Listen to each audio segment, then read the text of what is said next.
What is up, YouTube, and welcome to this American Horror Stories Season 2, Episode 1, Ending Explained and Easter Eggs. I covered last season, but I apologise for this being late as I had no idea it started. There was no media that popped up advertising me to this show, as the UK get these shows very, very late.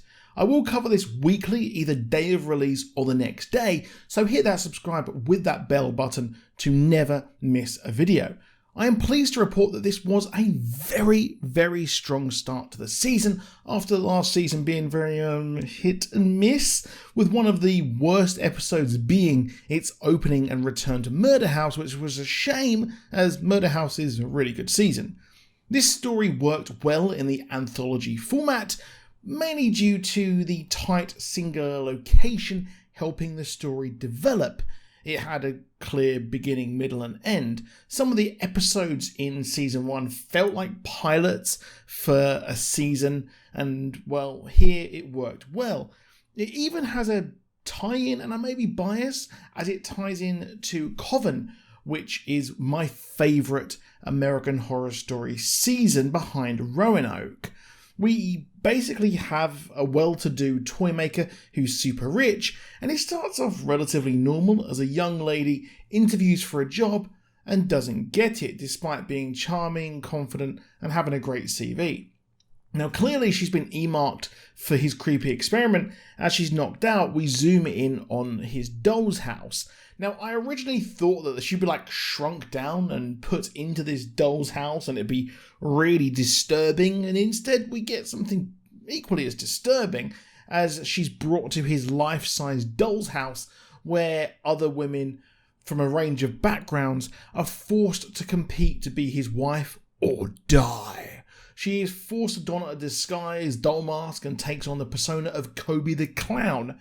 Now, sick games are played to weed out the best wife and mother for his bratty kid and him, and Kobe ends up doing magic tricks which he is impressed with. It turns out later she was actually from the line of the American Horror Story witches we saw in Coven and Apocalypse.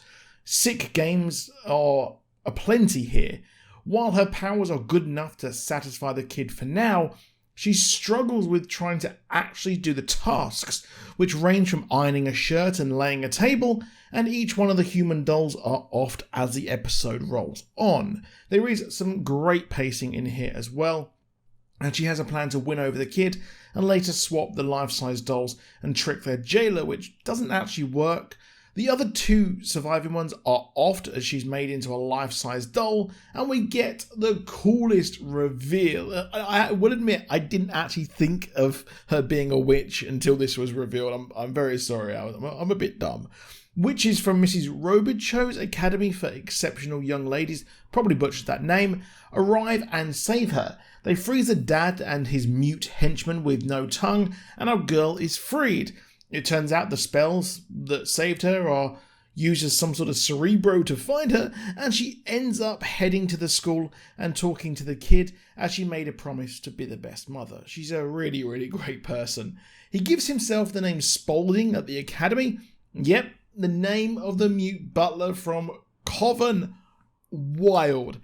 I guess he's mute as he needs to keep his lineage secret, not talk, and maybe inspired by the dad's henchman. And we even get a young look at Myrtle Snow, who said she's gonna run this place one day.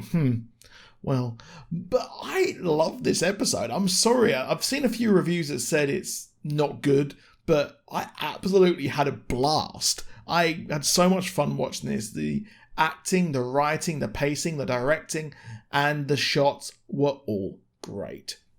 But, well, I do apologise that this was late, but I will be bringing you more as well whenever the next season of AHS starts. See you soon, and goodbye.